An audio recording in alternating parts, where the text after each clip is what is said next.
me address something which is, I guess, common with this audience, and it will be common for our viewers who will be watching the show later.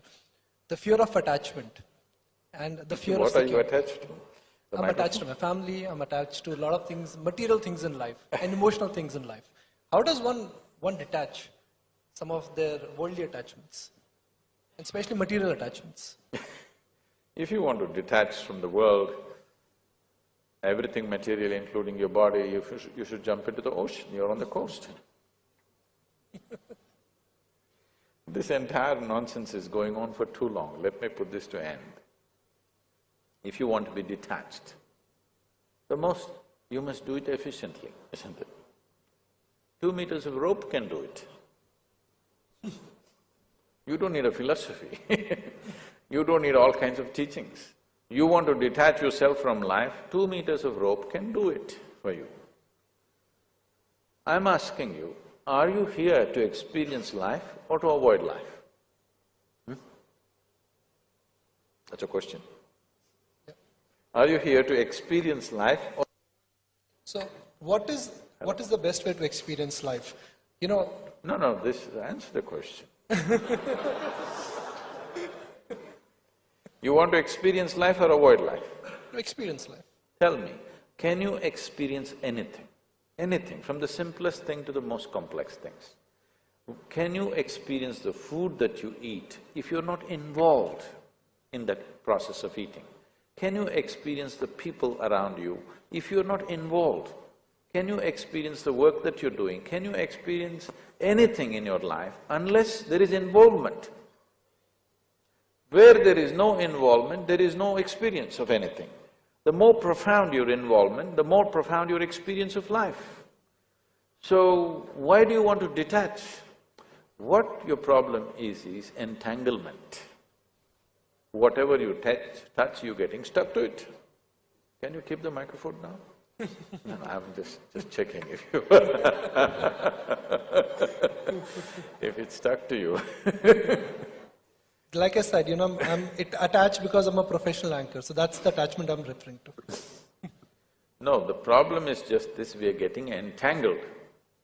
Wherever you involve, you're getting entangled.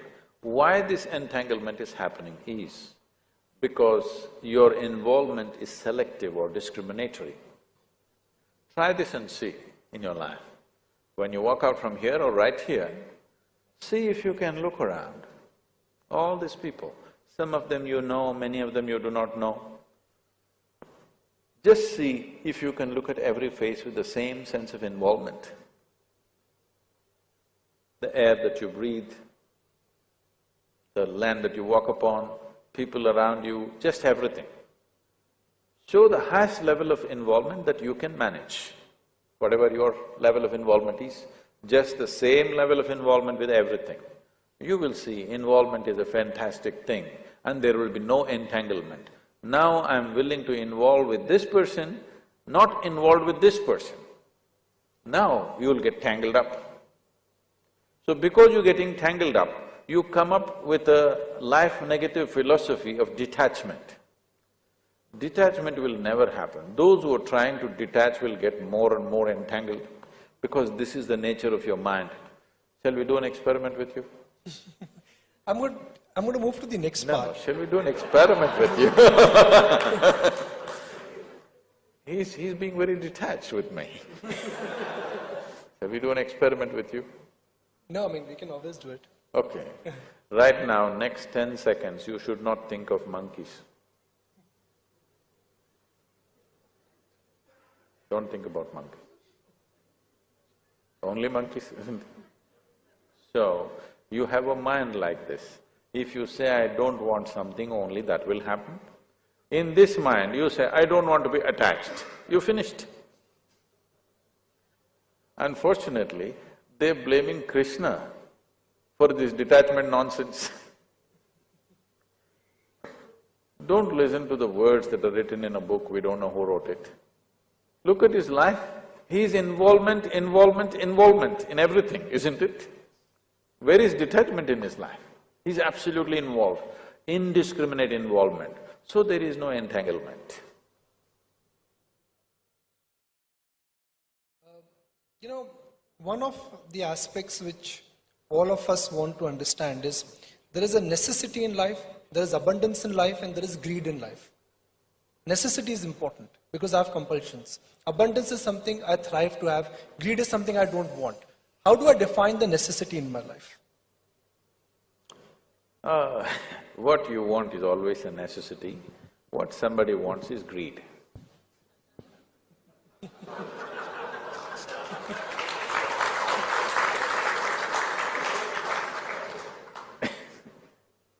So let's not get into this kind of descriptions of any human being.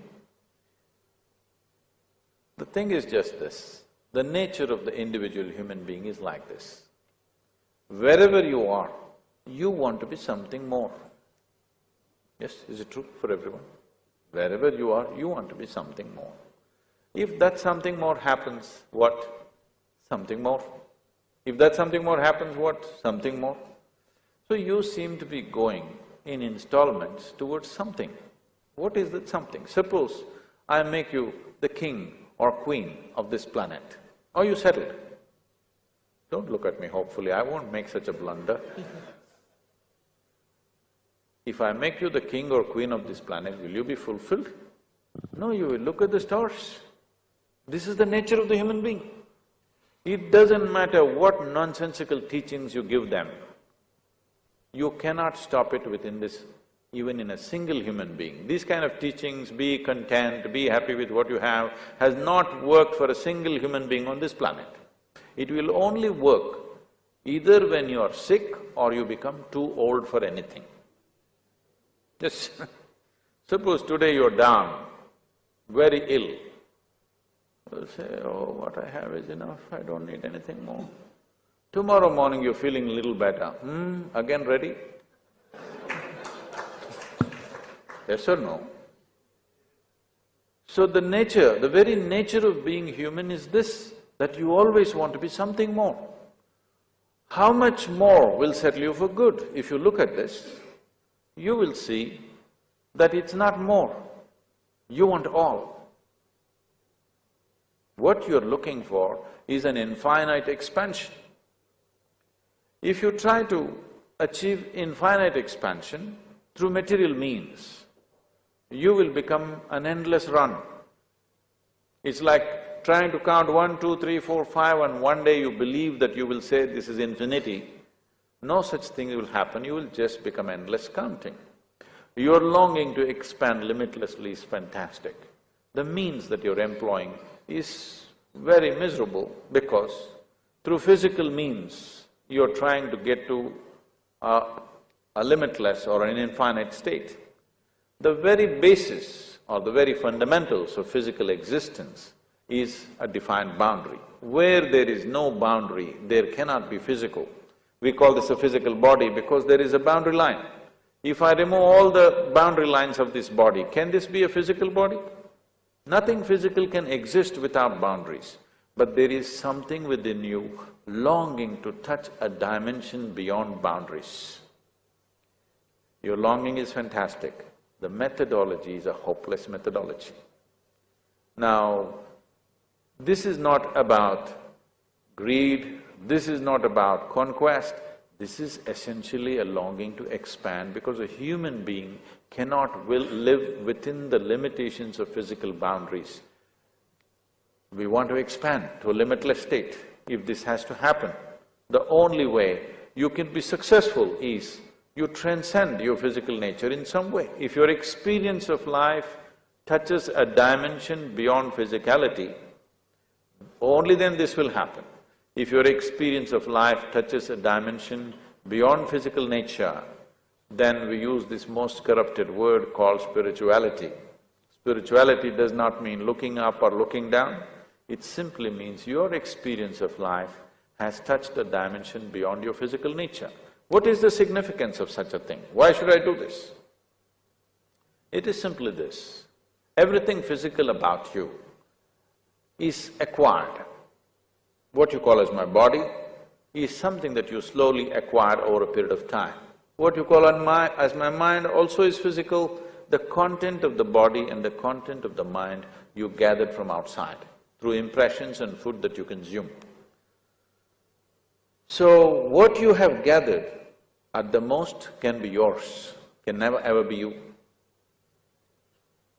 The dimension beyond this physical nature is what you're experiencing as myself, but you're not experiencing largely what's happening in most human beings 99% of the time is just physical and psychological drama. Thought and emotion occupies 99% of your existence, isn't it? There is no experience of life as such. Everything is just psychological drama. In this psychological drama, you have pleasant dramas, unpleasant dramas, horror stories, everything happening. But it is all made by you, unfortunately, not consciously made in compulsive reaction to situations in which you exist.